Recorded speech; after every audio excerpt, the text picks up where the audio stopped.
Everyone. Welcome to the 33rd, I think, weekly IAB webinar. Third last one for the year, and this one's a lovely and much needed one. So we're looking at the human factor of our industry, looking at careers and well-being. And this session has a long history with the IAB, so it's always been part of our AdOps conferences, which we run in Sydney and Melbourne each year.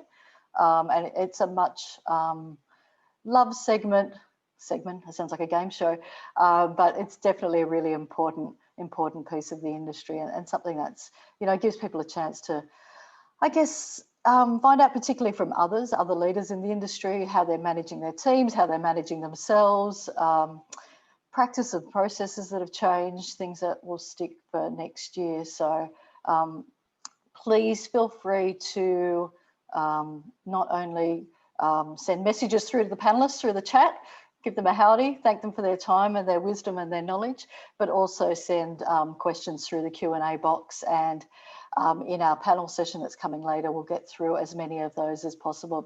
But please do interact and get involved and pose the hard and the soft questions for these guys, because we've all been through a lot, and it's always nice to hear if people have felt the same or differently than yourselves about the human angle of our industry. So our structure today, I'm going to leave you in a minute. I'm just going to kick the whole thing off. We're going to have a session from the wonderful Nyman, who is actually an ex-IAB employee, so much loved part of the family, and one of the integral people who actually started the AdOps conferences. Nina now runs marketing at UnLtd, so our industry charity, and has done a lot of work on mental health in the industry through their mentally healthy survey that they've done in the industry. Hopefully a lot of you have filled that survey out over the last couple of years, and she'll give a bit of an update on how they're viewing the industry this year.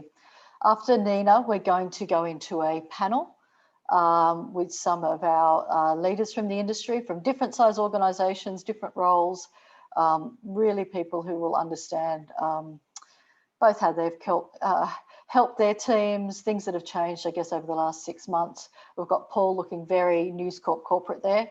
And so Paul from News Corp, we've got Amy, who is the co-chair of the Standards and Guidelines Council, which is the group that puts together this event and normally our live events in Sydney and Melbourne. We've got George Wright from Nyman, got Carly Bunny from EMX Digital, and JJ, who many of you will know and love, will be helping drive that session, along with, and then we've got Justin from Verizon Media as well. So lots of different angles, and I've been told they don't all agree. So let's drill into that and make sure we still have some healthy discussions, and often there's no right one way of doing things. So I'm going to hand over to Nina. Please get involved. I think she's got some interaction for you, some polls. So please get involved. We're all part of this wonderful industry, and we want to come out resilient and survive and thrive next year. So over to you, Nina. Brilliant. Thank you, Gay. It's lovely to be back with the IAB family. And I also just wanted to say a massive thank you to you, Gay, and JJ and everyone at IAB for always being such big supporters of UnLtd, and especially driving all the mentally healthy work that we've been doing. You've been really instrumental in kind of improving the mental health in our well-being. So massive thank you to you guys. And doing events like this is such an important part of improving mental health in our industry. So I'll just take about 10 minutes today to take you through some of the key findings of 2 recent studies that we did around the well-being of our industry, to really kind of just, set the scene for our panel discussion later today. I think most of you probably will know UnLtd as the kind of industry social purpose organisation that brings the industry together to support charities that help children and young people at risk. But in the last couple of years, what we started to do a bit more as well is to give back to our industry through initiatives like Mentally Healthy and driving the Mentally Healthy Change Group together with Never Not Creative.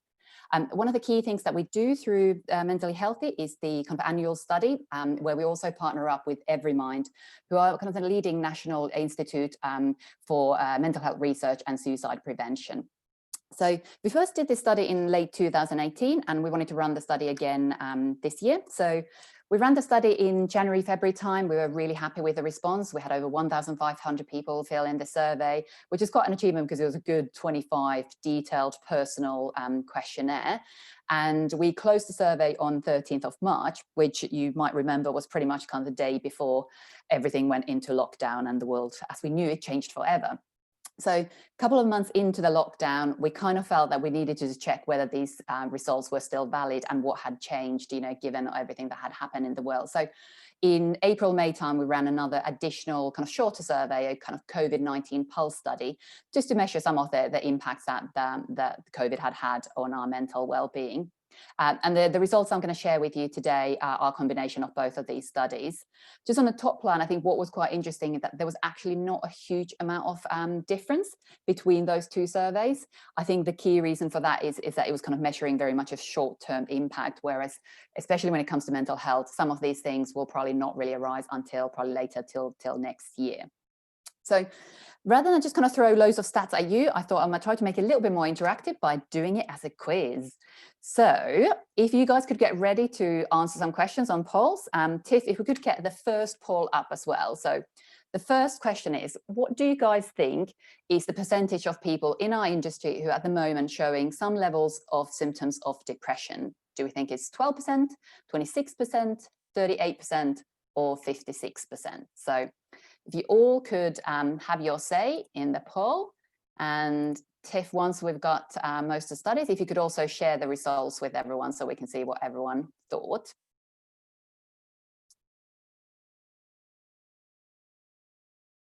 Okay, good. Okay, so a large majority kind of said 38%. There were a few people a bit more optimistic, thinking it was 33%, and some said 56%. Right, so unfortunately, the real answer is 56%. So this what's quite notable about this number is that it's about 20% higher than for general population. And you can see there kind of the pink is the COVID study, like not a huge amount of change during the COVID times, but I think what really stands out is the difference between the national data. There's a very similar story around anxiety. So about over half of our industry are showing some signs of anxiety. And again, this one is almost 30% higher than for general population. But what I think is a little bit more concerning than that is the number of people who are showing signs of very severe symptoms of depression and anxiety. You know, it's 1 in 5 and 1 in 4, sorry, for anxiety. So let's have a look at one of the kind of some of the causes and what's causing us to get very stressed in this industry. So another little poll question, if we could get the second one up, Tiff. What do you guys think is the #1 stressor in our industry? Is it the pressure we put on ourselves, just keeping a bloody roof over our heads, the Bachelor finale, which I have to say the Bachelor was quite intense, or pressure to stay up with technology? So if you guys could all just put your answers in there, and we'll see what everyone thinks.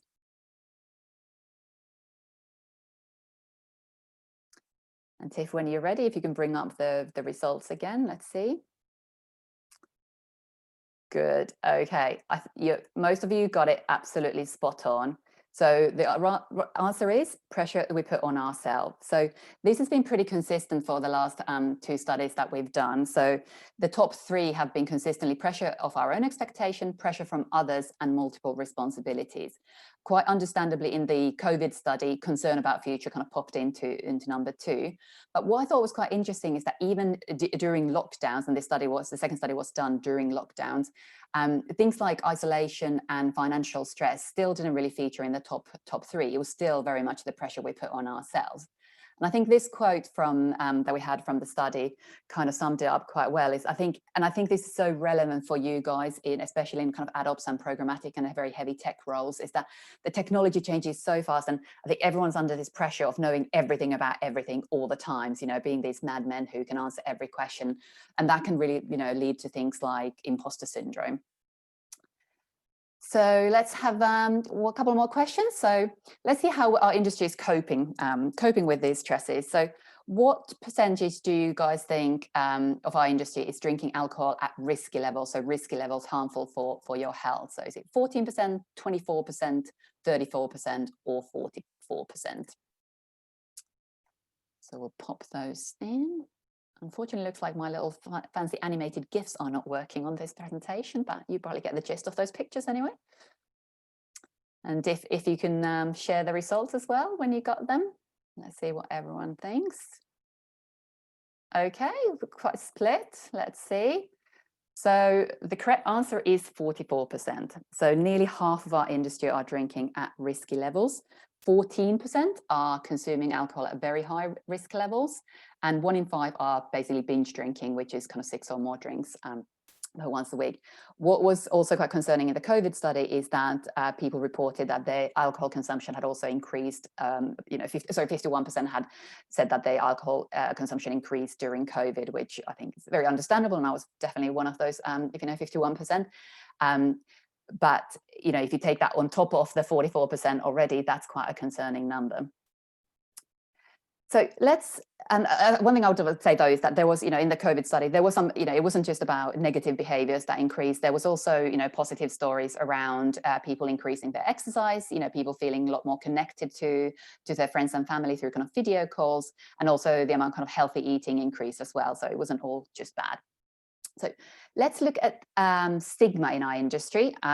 If you could bring up the next question. So if you think about our industry and then compare it to mining industry, so thinking about the more hard hats and probably more male dominated, probably a bit more isolated industry, how do you think the stigma, i.e. the kind of willingness of openly disclose things like mental illness in your workplace compares? So do you think it's worse in mining, about same, better, or much better? Let's see what you guys think. And if you can bring them up when you've got the results ready. See, right? Most people are thinking it's probably about the same or worse. Now, this was really surprising to me, but mining is actually a lot better. So you can see the first of that one there is the stigma in the first study that we did. The second one is this year's study. Our stigma levels are very close to a study that Everymind did with small business, so very comparable to that. But if you look at the stigma levels in mining, it's 21%. So I was personally really, really shocked by this because I think of the stereotypes that you have of mining. And I thought our industry is so open-minded and progressive and so on. I thought it would be much less in our industry. But I think the good thing about this is that we've got a lot to learn. So we can look at different industry and see what they're doing right and how we can kind of implement that in our industry. But the really good news is that you can see on the top two there is that the stigma has definitely decreased in our industry. And I think one of the most positive things that came out of the study is that this year, 4% more people would consider disclosing being diagnosed with depression. So people are starting to open up and share their stories. And a lot of that is thanks to the kind of work that the Mentally Healthy Change Group has done, but all the other initiatives that have been happening in the industry, events like this, people sharing their stories, both Gay and Jen, from IAB, you've shared your stories in the Heart on My Sleeve storybooks that we did earlier in the year. There's a lot of kind of conversation on trade press and various events. So all that is really helping to push that stigma down, which is really positive. Right, coming to the last quiz question. So imagine you're Don Draper for the day and you've been given 10 grand to spend on improving mental well-being at work. How would you spend it? So Tiff, you can just bring up the last poll. Would you run a mindfulness program for the whole company, start yoga Thursdays, hire an in-house psychologist, or train leaders in empathy and mental literacy? Let's get those answers in. And Tiff, if you can bring those results up again when you've got them. Let's see what everyone thought. Excellent, very good. Most of you got it absolutely spot on. So the best investment in this case would be training leaders in empathy. Now, this chart is, I think, the most interesting thing that we got from the survey this year. This is where we asked, what actually works for staff? So, what do you actually work from your workplace when it comes to mental health, and what actually makes a difference? And interesting, if you look from the bottom up, the kind of bottom 5 are actually kind of things that you normally would associate with mental health programs in an office, yoga, mindfulness, mental health officers and so on. But they actually ranked at the bottom. And when you look at the top 5, what people want, they actually got nothing to do with mental health. They're about having empathetic, educated leaders who lead by example, having appropriate structures and resources and flexible working conditions, and having clear objectives. So we thought this was super interesting, because it really helps organizations to focus their efforts. You know, we're not saying that, you know, you should stop your yoga classes and you shouldn't have mental health first aid officers. These all absolutely play a critical role. But what people, if basically, you know, organizing a yoga class, if you don't have the top 5 right, is not really going to make a huge difference. So that was kind of the key results I just wanted to share with you guys. If you head over to mentally-healthy.org, you can see all the full results of the study there. There's plenty of resources there in terms of improving your own mental health or creating mentally healthy workplaces. And there's also lots of, you know, information on some of the other initiatives that mental health has been running, such as the industry minimum standards and some of the storybooks and training programs that we run. And one thing I just wanted to also leave there is that obviously some of the topics that we're going to be discussing today might, you know, have an impact and might trigger you guys. You know, don't forget, we've got fantastic service in this country. You know, Lifeline is a brilliant support system. So please don't, you know, don't hesitate to reach out to them should you need it. And that's me. Over to you, JJ. Thank you so much. Thank you so much, Nyman. That was fantastic. And it's important to keep getting these updates from you and the Mentally Healthy organization, and we'll keep presenting them as they come through. I think we presented them the study that came out at the beginning of the year. We did utilize that in an event, so we'll keep that going. Thank you. And yes, indeed, you were involved in the very first AdOps, and they were talking earlier about how you unfortunately injured yourself as we were setting up and were bleeding profusely throughout the entire day. Such was your commitment to the cause. So if I could just bring everyone else in to the conversation now. Thank you very much. We've already got a couple of questions through, which is great. Keep sending them through. And just to start with you, Nina, look, thank you so much for that presentation. I think these findings are critical. Do you think that, I mean, how do you think media businesses are coping in terms of supporting people's well-being? And based on these findings, could they be doing a bit more? Yeah, no, I think what we've seen, especially during COVID, I've actually been really impressed by our industry and the amount of kind of programs, very innovative approaches to this kind of unique situation as well. You know, there's anything from, you know, some of the bigger tech organizations, for example, they have in-house psychologists in, you know, there's a lot of, you know, great kind of buddy programs, you know, mental health kind of first aid officer programs, and really kind of wide programs that cover all of those kind of different things that we said. So there's definitely good stuff going on in the industry, and there's definitely increase in investment in that area. I think the only thing I would say is that it's probably not so much about doing more, but doing what's right and what works. You know, that last kind of chart that I showed. One thing I didn't share, but another thing that we found in the study is that there's a massive difference between organizations being, you know, seeing mental health as a priority and how effective it is. So it was 23% kind of said that they think that their organization does see mental health as a priority, but only 6% said that it was effective, what they were doing. So it's really looking at those things that actually really make a difference. I mean, I think I'm a big believer in asking the staff as well, you know, kind of surveying your staff and finding out like what are the things that actually really make a difference. And, you know, it might not be fruit bowls and yoga classes, you know, it might be more of those kind of structural changes. And especially during the times of lockdowns and stuff like that, you know, that basic thing there of having clear objectives. If you're working on your own remotely, not having clear objectives can be absolutely, you know, crucial for you to make sure that you stay, you know, motivated and so on. So yeah, I think it's not about doing more, but being more efficient and effective. Okay, that makes sense. It'd be interesting to see what insights and findings we can look at once we come out of this, perhaps, you know, hopefully sometime next year, and how that can improve things. And we've had some interesting discussions through the S&G Council. And George, yourself, for instance, I mean, how have you and your team, what's your experience been working remotely this year? Yeah, good question, JJ. I was quite anti working from home when all this happened. I had worked from home in a couple of years earlier for other reasons, and I did not want to relive that experience. I found it quite demotivating career-wise and just personally. But I think when you feel that everyone else in your team is in it, and in a leadership role now that I'm in, I felt like really, I suppose, I made the commitment to myself that I would try to lead and create a good environment for my team. So I think I can't say that it was perfect, and not everyone in my team is enjoying it. But I think personally, I've actually become much more sad about the idea of going back full time. I've actually completely flipped, and I found new ways of working. So a good example is there was a lot of time in our day when we'd have a meeting that sort of ended 5 minutes early. And you'd go back to your desk and you wouldn't want to start a new task or to, you've got 5 minutes before the next meeting. And usually I'd just sort of shoot the breeze or chat and all that.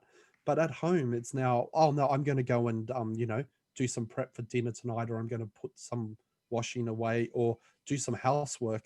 And suddenly these little gaps in my day, which I was just sort of wasting, maybe not wasting socially, but, I wasn't feeling productive. And then all of a sudden I'm home for when my kids and my partner comes home, but the evening's smoother and there's more family time.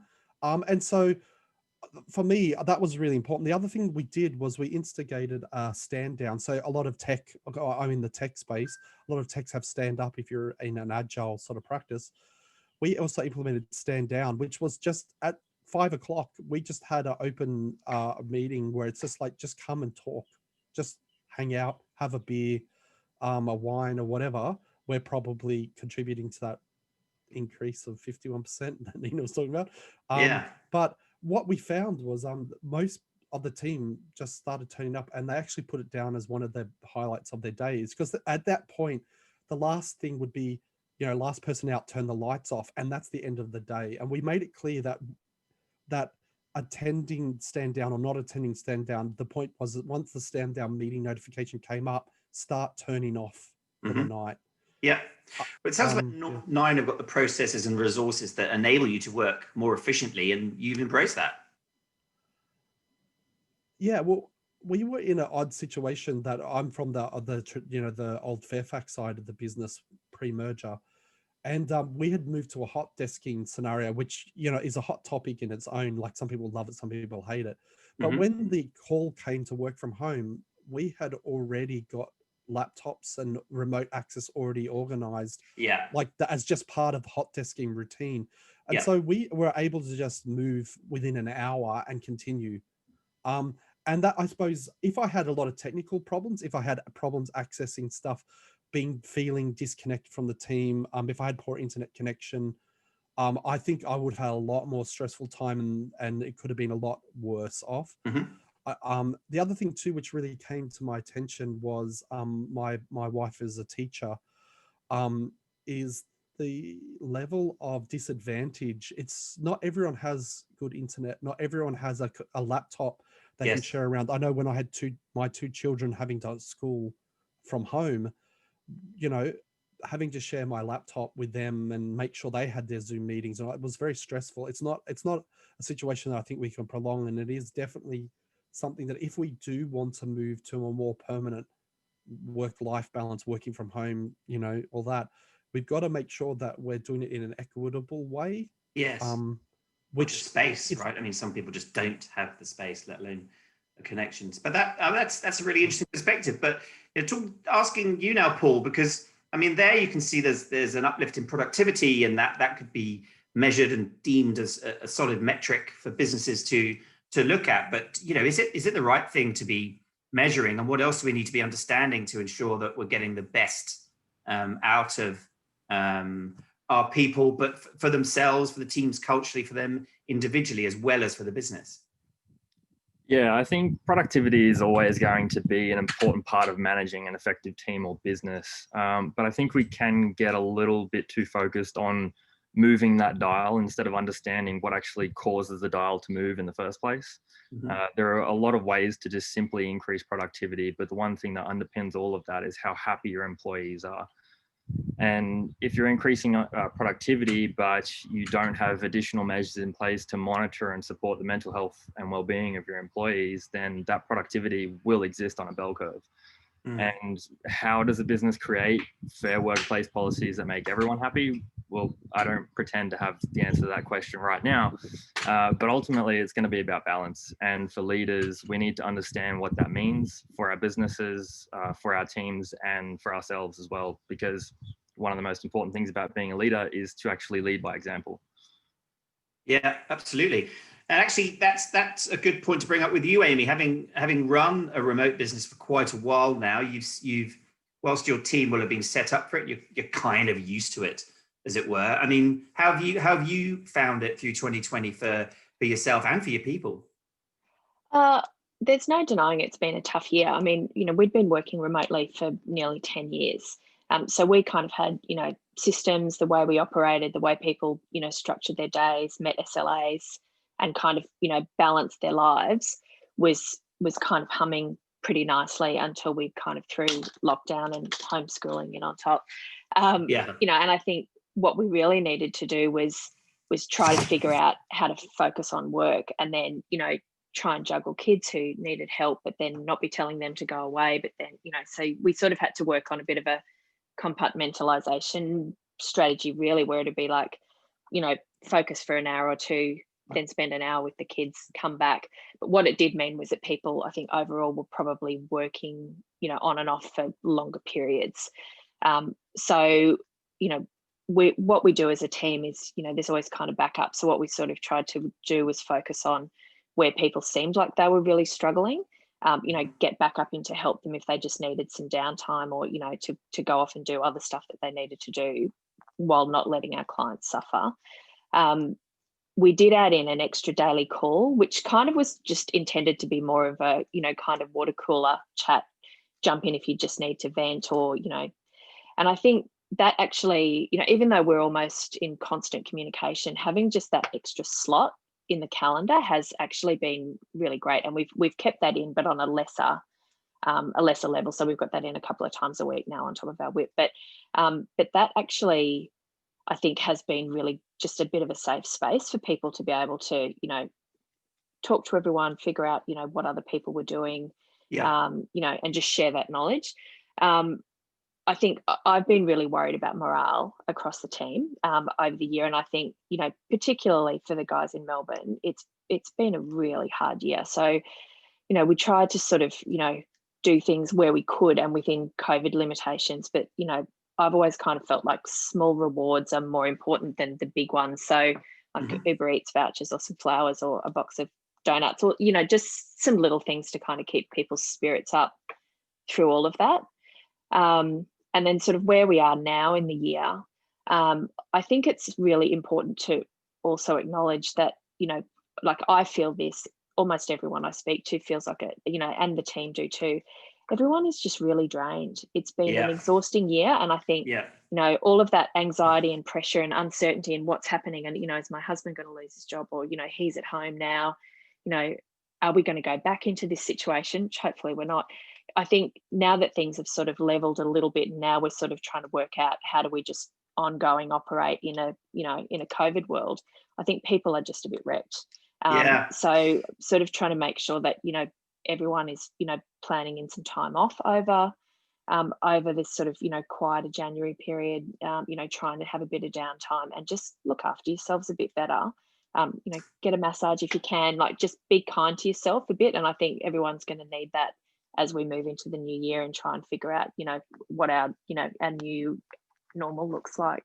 Yeah, and in our industry, particularly in the roles that we're talking about here, where it's ops, TechOps, programmatic roles, the operational side of things, December is a real month where everything comes together anyway. When everyone's knackered, it's ramping up, the pressure's on, trying to get things done before Christmas, because in Australia, January is a weird month.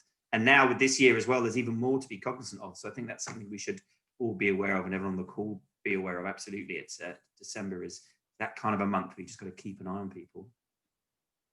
And an interesting perspective too is how businesses such as yours, Carly, so EMX Digital being part of a bigger group, a global group headquartered out of the US, and obviously with offices here, there and everywhere, including Europe. You're sort of used to being part of a remote working sort of structure, I suppose. But now, have you found in any way that because everybody's working remotely across the business, some of the processes have actually kind of worked in your favor recently to a certain extent? Yeah, definitely. We found, it's so unique to have people in the US and in London. We're all going through the same thing. Like it's, we've all been thrown into this situation where we are all from home. Offices we've had a couple of offices that they're permanently closing now, and people are permanently now. That's it from home. We've definitely found that getting meetings is a lot easier because people aren't traveling to the office.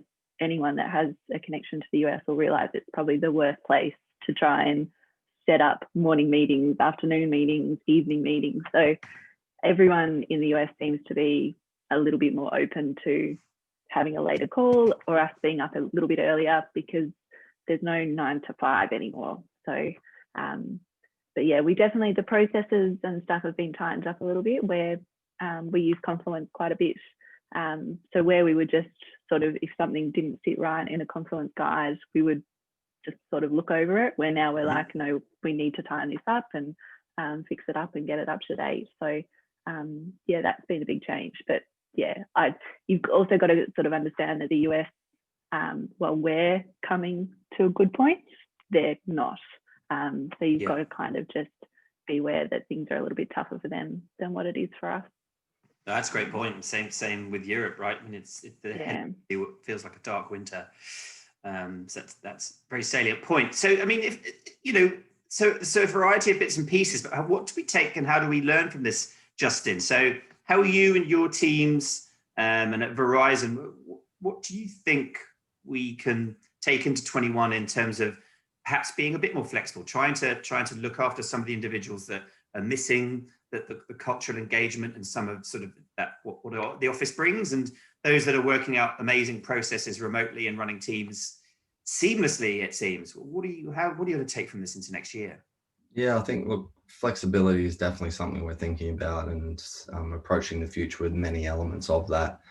And I think we'll find most businesses are looking at what this year of different working styles can teach us for the best approach moving forward. And look, there's kind of all these new habits we've learned and are now embedded in our daily routines and the way we deliver output. And there's really great examples of that, the benefits we've seen, such as high levels of productivity, which we've touched on, but also some of those risks, which we've also touched on, that unchecked flexibility to things like output and culture and personal development and exposure to other people in the business. That stuff's really starting to shine through in terms of the length of time we've been working remotely. In addition to those mental health considerations we've talked about today. And when we're thinking about flexibility, simple things such as the separation of work and home are really key. We've had to be careful to ensure burnout and overworking is kept in check, as we've touched on already. And providing really great resources and L&D on those topics is important, enabling our people to become more self-aware of those things and build productivity into and mentally healthy ways of working into their day. But also more in-depth things such as the culture of a business and teams, workplace friendships and hallway conversations. These can just be missing elements in a flexible approach. And it means, like, if a business or a whole department isn't in the office at the same time, how are you actually capturing some of that stuff that we all had when we were in the office?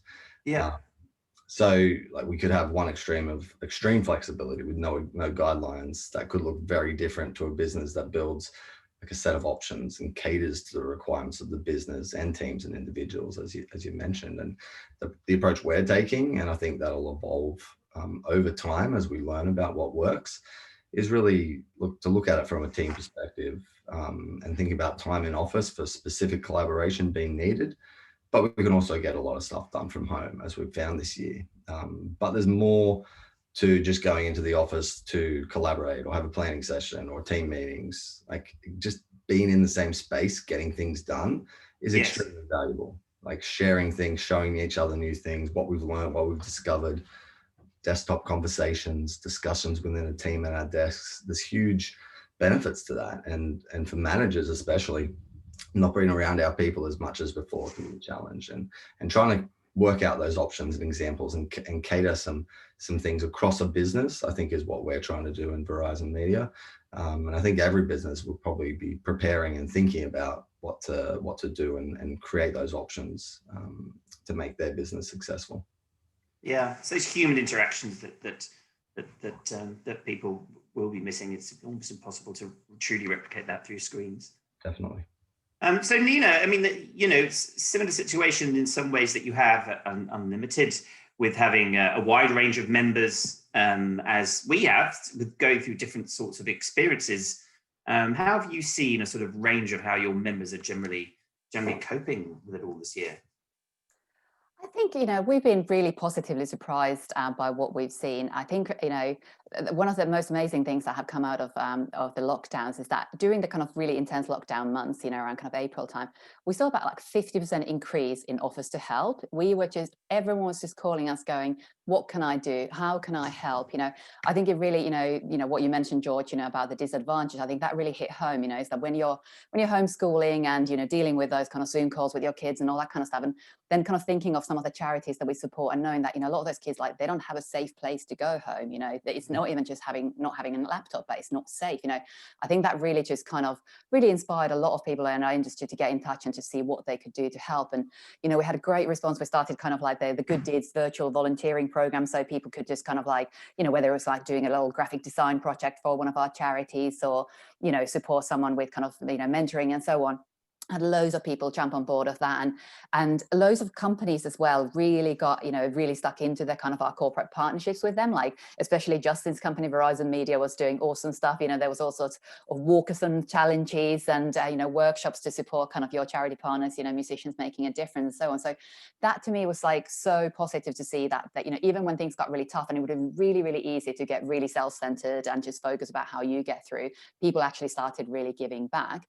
And we also saw that through kind of the, generosity of companies. We had, obviously a lot of kind of, campaigns got cancelled and changed. So what happens is we got absolutely loads of media inventory donated to us, which allowed some of our charities that have never, ever even ran a public campaign to be posted on massive billboards, in like Anzac Bridge and so on. And, we ran an $8 million campaign against bullying, something that would have never happened to Dolly's Dream.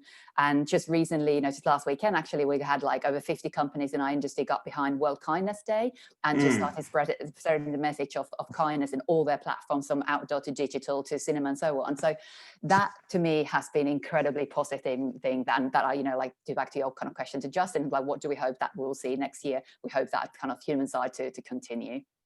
That's a great example of collaboration too, making the best of a difficult situation for everyone involved. Lovely to see. So another angle that we touched upon is some of the improved processes that we were talking about there with Carly, and a bit yourself, George. Have you got any examples of sort of how this new environment in the last 9 months has worked to you in terms of maybe just sort of good old operational effectiveness and efficiency?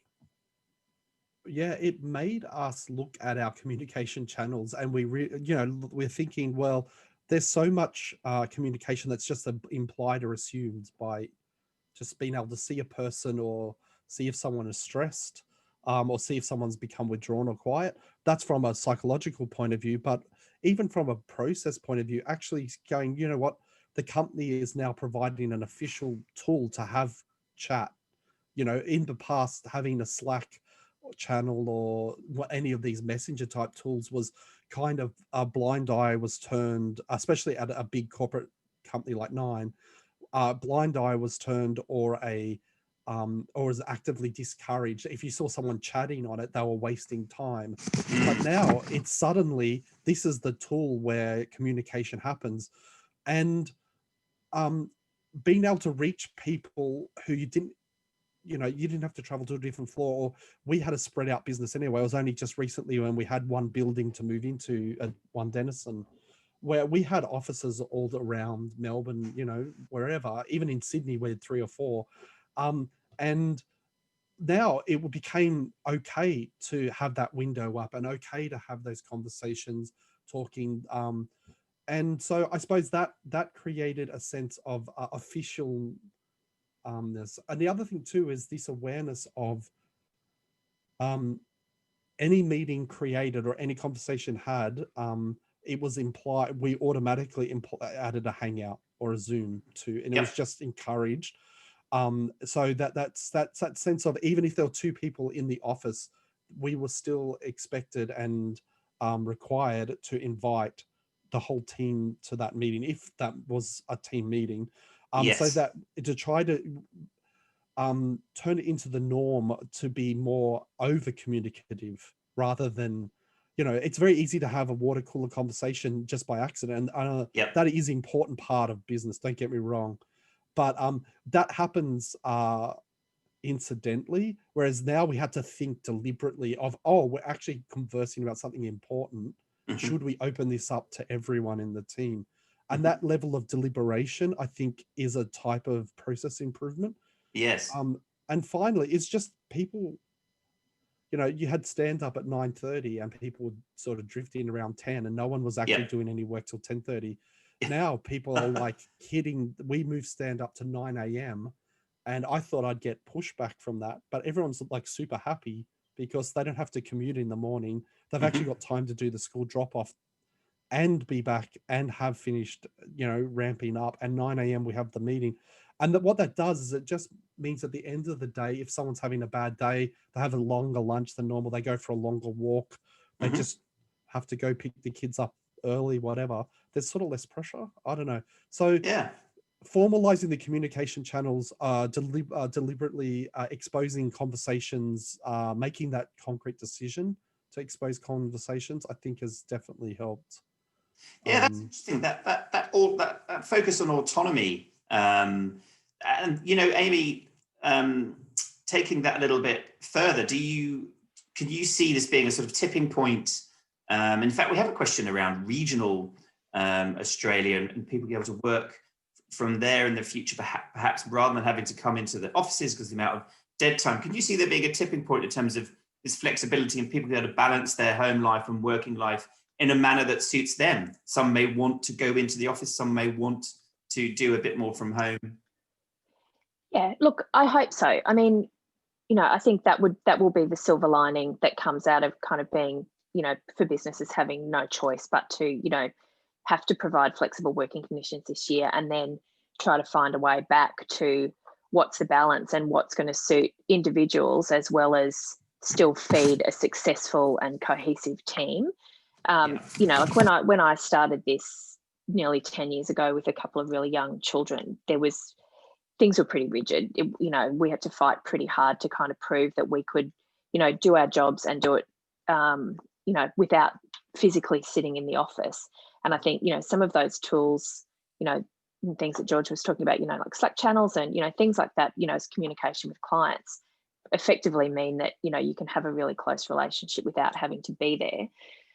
From a regional perspective, yeah, I think so. I mean, I moved out of Sydney 2 years ago with my family because we felt really strongly that, even though we kind of loved being in the city, we wanted our kids to have a bit of freedom and be able to free range down to the shops, which in the middle of the inner west is pretty hard, and also I think we, to be candid, we were all pretty stressed, like my husband was sitting in, shitty traffic for an hour each way, trying to get anywhere was a nightmare, it was full on. And so we kind of stepped back to do it for a year and then, kind of reset and come back, and then didn't, so we've been working regionally for a while. Some of my guys are, I've got a couple of people in Newcastle, some in Sydney, some regional Vic, another person about to leave Melbourne to move down the coast. I think you can do it. I mean, I think, for a lot of my team, they're really happy with that sort of scenario and they have less face-to-face interaction with clients. Personally, I really miss the interaction with people. And, I've always kind of juggled that a little bit as a remote person. Not being able to travel this year I have actually found really hard, and I was starting to feel a bit disconnected and, am I physically too far away from people, and am I going to lose touch with, with the industry and what's going on with people? But, also realizing that there wasn't really anyone around to catch up with anyway, because no one could do it. Yeah, I had a bit of that too here in Melbourne, but that's so you embody that. I like a bit of both. So I think, but it also comes down to the individual as well, and what's going to work for people, and finding a balance where hopefully there's some on site, there's some off site, and people can still connect in a way that means that you've got support, you've got those free form conversations, which I really miss more than anything. I feel like Zoom's become really transactional now, and initially everyone's doing an hour, which is too much in a lot of cases, but now it's sort of 15 minutes and you're like, facts done and you're out. And so you sort of lose some of that, meandering convo where all the, the interesting stuff really comes from. So I think the balance is good. And I think, the working parent piece, I think it's been an eye-opener for a lot of people and a lot of businesses this year. I mean, we'd had times, as working parents where you sort of go, it's really, I think, the hardest period of your life and career in trying to go, well, I want to maintain a meaningful career and I want to be able to work and learn and continue, but I don't want to be a completely absent parent who has to have an au pair because, because you can't do both. It's difficult to do, but I think it's kind of worth the fight. And, getting to a point now where I've got a teenager who kind of comes and goes independently, you can sort of look back and think, it's not easy, but it is worth it. And I think, hoping that, coming out of this period now that actually people will have been forced to have to juggle a bit more, but that will become much more the norm than it has been to date. Well, when we're talking about balance, I think you're a shining light of that, Amy, to be honest. I think it's fantastic that what you represent, and I think you probably give people a bit more support and, dare I say, hope than you actually probably know. Look, it's not all shiny. There's, it's not. Well, you're looking very glamorous there. It looks easy. amazing right now where you are. Yeah, it's worth it though. It's worth the try. And sometimes you can go from, you feel like you're not doing enough on one end or the other, but on balance, it'll come out in the wash. But when we talk about balance, do we need to be cognizant of some parts of the industry just taking it to one extreme, say from the extreme that we're used to, where there's very structured sort of in the office clocking in and clocking out, and we're now hearing of businesses just willing to kind of go 100% remote and get rid of all their working spaces and completely change the way they're doing things. And I'm wondering, Paul, what you think about that. What we need to be careful of there. Yeah, some of the stories that I've heard, they do worry me a little bit. How much of a say are the employees of these companies getting in the matter? The other thing that concerns me is that obviously 2020 shouldn't be the measure of what is a mentally healthy work environment. A lot of businesses were forced into this situation during the pandemic, and this idea of, well, it's worked so far, so we might as well keep going, I think isn't the best move. And don't get me wrong, it's taken me a while, but I've grown to enjoy working from home. The weather at my place over winter was amazing, and my 2 dogs make for some pretty awesome work from home colleagues. But we can't underestimate the value that the workplace has had in people's lives. And I'll tell you a story. So in my time before joining News Corp, I'd experienced my own mental health issues. So when I'd started at News, I'd spent a lot of time rebuilding my life. And at that time, I was probably the happiest and healthiest I'd ever been, but I knew there was something still missing. And it wasn't until I'd worked at News for a few months that I realized what that was. And it was a sense of belonging, to be part of a community that accepts me for who and what I am. And this is something that is extremely hard to build over a VC. I know, because my role 5 years before that was working with a team that was based in another state. And everyone is different, but I literally wouldn't be the person that I am today without the community of people that I've become a part of since joining News Corp.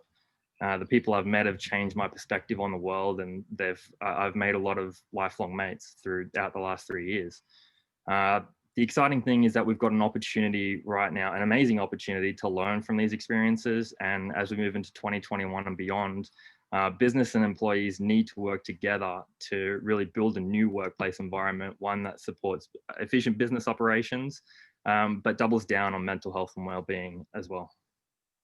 Yeah, no, thank you so much for sharing that. I mean, it is very important. I have heard the several stories, particularly based around certain individuals, where it just it's not fitting in for them. They didn't realize how important that cultural aspect of work and how much a part of them that the business actually represented. And I think that's where we do need to be careful in terms of finding that balance and not going too far in either direction. Just because you might better save some cash or be a bit more productive. That's very true. Yeah, 100%. So now, Carly, with the remote experiences, as we come towards the end of this session, trying to work out what to take from it, do you have any tips for working remotely? Is anything that you can share that's gone incredibly well, or any complete disasters that we need to try and avoid? I've got several. So for me, it was having a dedicated workspace. That was a must. Having a laptop. Anyone in AdTech needs 2 screens. You need space. So that was number one. Noise cancelling headphones. I have 2 primary school age children, so having them home for all those months, I could not live without my good noise cancelling headphones. And the other thing would be taking breaks. So when you're in an office, it's very rare that you sit for 3 hours staring at a screen. You talk to your co-workers, you get up and walk around the office. So I made a real point of having what my son calls brain breaks, of setting tasks, and I'll get this report out and then I'll get up and go and make a cup of tea, or taking phone calls outside as well. Just little things like that to move you away from your desk, and really setting limits. It's hard to switch off. It's really hard, especially when your desk and your office is at home. Yes. So I made a point of 2 nights a week, no phone. Like, the phone's over there, don't touch it, don't look at it. Unfortunately, I've got an Apple Watch, so you do hear the little vibratings and stuff. But yeah, it's just that it's a different situation, and you have to switch off. You can't be on 24 hours a day. It's just not good for you. Yeah. Horror stories, God, yes. Horror stories. I've heard a few, and they pretty much all involve people not realizing their camera's on and not being fully dressed. So that is my top tip. So make sure everyone in your household knows that you're on a video call, and make sure everyone is dressed first. That is a very salient, very sensible tip. I have to agree with that one. I haven't seen it, I've just heard it. Right, we believe you. There's been a couple of good ones in the press that are just quite remarkable, really. I find working in 40-minute chunks quite good, if you can. It's not always possible, and then do a little thing in between as you're sort of doing to break up the day, because otherwise it can end up being a long slog. And when I started remote working, I think just like have a shave and stick some clothes on, for God's sake. Have some sort of structure in your life, or it all falls apart. It's all about getting up, getting dressed in the morning. That's number one. Unfortunately, I haven't managed to get any lockdown dogs. I'm very jealous of you, Paul. That's something that my other half just won't have, no matter how hard me and my son try and champion for it. I think I need to just man up and buy a puppy, frankly. But anyway, so Justin, as we look towards how we look to achieve and strive to achieve this balance, do you feel the onus is on yourself as a manager in terms of taking that on, or do you want to be leveraging more HR tools and sort of processes that Verizon can give you? Is it a little bit of both? I think it's definitely a mix, and it's all about making sure we're setting clear expectations and being clear with individuals, teams, and the whole business on the ways we can and do expect people to be working. But I don't think it can just be managers, people who are doing the work, other leaders in the business. They add significant value, and we're doing that now with some of our other leaders in the business to make sure that it's not just HR and the leadership team forming the views and expectations for what we're going to do moving forward. It's actually getting contributions from the business. So we've surveyed the whole business, what's working, what's not, what's missing. We want to understand what people are thinking about what's happened this year and what do they need moving forward, so we can cater for that. And there will be a spectrum. That'll be kind of that bell curve of some people will want to be 100% work from home, and some people will be on the other end of the spectrum, 100% in the office. But I think we'll find the majority are some sort of flexible approach in the middle somewhere. And making sure we're setting those guidelines and giving examples and providing managers and individuals alike with the right set of options and tools to deliver teamwork and individual output, I think, is critical. Yeah, well, I remember talking to you a good 6 months ago, and you mentioning that you were still trying to find ways of connecting with your staff that you're responsible for. Some of them preferred the screen-based thing, and some of them you pop around their house and have a cup of tea, knock on the door. Yeah, so we've done that a little bit, and definitely trying to do that more. I'm actually going to the office tomorrow because I want to catch up with people. Yeah. And finding ways to actually achieve that is really important, and continue that connection. And look, jumping into other teams' team meetings, other people who you don't really need an excuse to do it. It's just a chin wag, but you could have something you need to share with that team, and finding those opportunities and going, look, I'm not just going to send an email. I'm actually going to maybe send the email, and I want to come to your team meeting to explain it. Yeah. And I think there's still an important point we need to touch upon before we finish, which came through Nina's presentation and what Paul talked about with his experiences and how they're going at News Corp, is that sense of a business having the right values that give you that community-driven kind of purpose, that sense of purpose. Is that something that you I mean, obviously that's worked quite well for you, Paul, or is that, do you have examples that you've seen work well, Nina, in the industry? I realize I'm asking two questions there. I'll let Paul go first. I think a lot of the things that have been touched on in this session already really do help. You know, having these sort of stand up, stand down meetings there's something that we've put in place in our team to really make sure that we keep not just that operating rhythm, but also just making sure that we are checking in on people. We are having those face-to-face conversations in places where we can't have them. And because, you know, George rightly said that you can't, because you can't see people, you can't sort of pick up on those visual cues that you would normally get in any given moment during the day. So I think just having some sort of forum when you can keep in you know, constant, well, not necessarily constant, but regular contact with people is definitely an important thing. You know, out of sight, out of mind is definitely a thing, right? So that's probably one of the biggest things that my team has had to work on. But that can go too far as well. You can go to the point where, you know, if you're having multiple meetings a day, that can sort of become a bit of a drain on people and their time. So again, balance, right? You got to find that balance in the middle. Yep. And I would just say on that kind of purpose, and I thought, Gay, you just put it in the chat as well, you know, it's purpose is such an important thing, you know, whether that's kind of like finding purpose within your own, you know, job and understanding why you're doing it and so on. But we see that a lot as well. You know, I think a lot of the reasons why people get involved with us is to find that kind of extra bit of purpose. And that can be such a powerful thing in kind of motivating you. And it's actually, we've done some research on this as well. It's actually, turns out that doing good is good for you. There's, you know, it reduces your kind of chances of depression and stress and even randomly your chances of getting heart disease. And makes you live longer. So, you know, like giving back and volunteering and those kind of things are really powerful. And I've seen that in my personal life. You know, my husband lost his job at the start of COVID, so he's been unemployed now since March. And the only thing that's really made a difference to his mental well-being, apart from kind of therapy, is when he started volunteering. You know, it was just having that kind of, you know, he just goes a couple of times a week, goes to a local volunteering organization for a couple of hours, but having that kind of community and having, you know, again, some sort of purpose in his daily routine has had a massive impact, you know, on his mental well-being. So I definitely can vouch for the importance of purpose. That's great advice, I think for anyone. So as we end, so one last question for you, Nina. What are your plans for UnLtd? What are your projects you're looking at for next year with UnLtd and Mentally Healthy? Yeah, I think we've got quite a busy year coming up, you know, with Mentally Healthy. We've just, you might have seen, we just kind of trained about 35 CEOs on mental health first aid, which was really good success. And we're going to kind of continue that education and training program next year as well. We also want to look at technology a little bit to see if there's any tech solutions that we could kind of help scale this kind of like mental well-being programs around industry.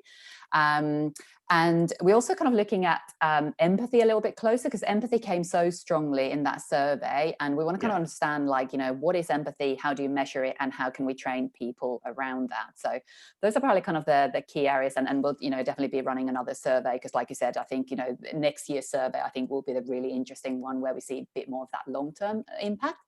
And for UnLtd, we're really looking forward to bringing more of our physical events back again. So getting people back to surfing and sailing for good and all that kind of stuff next year. We already kind of started a little bit, so it'd be really good to have the industry together in you know, physical events again. soon. And we've actually just kind of opened up our Ambassadors of Good program. So we're doing our first brand ambassador program as well. So if anyone's interested in getting more involved whilst keeping your day-to-day job to pay the bills, the application is actually closed tomorrow. So head over to our website to have a look. It's still a couple of days to apply. And I think the most interesting thing that we're doing and super exciting is that next year is going to be the first time our industry will launch a social enterprise. So our industry will start selling a consumer product. So we just announced it last week. We're going to launch a tea brand called Mood. And it's an amazing tasting product. It's kind of good for your own mood, but it's good for others because 100% of the proceeds will go towards funding mental health programs for young Australians. So we've got loads of industry partners who are all backing up, donating their time to bring this to life. And it's all going to be kind of launching properly in about kind of February time. So I will be sending you all lots of links to buy lots of tea in the early 2021. Good stuff. You guys are busy. Yeah. Thank you so much for today. Thank you to all of the participants. Thank you. And we move on next week to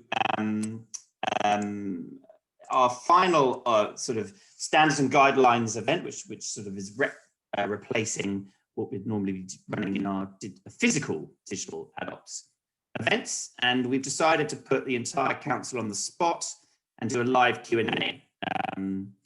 Which we're all fairly terrified about, but I think amongst us, there's enough breadth and experience to be able to talk about anything. So we're going to make it as interactive as possible. And you can literally ask us anything operational, technical, or programmatic, see how we cope. And if we can't, we can always answer you retrospectively in an article afterwards. So please look out for that. But for now, thank you so much to all the attendees and particularly all the participants.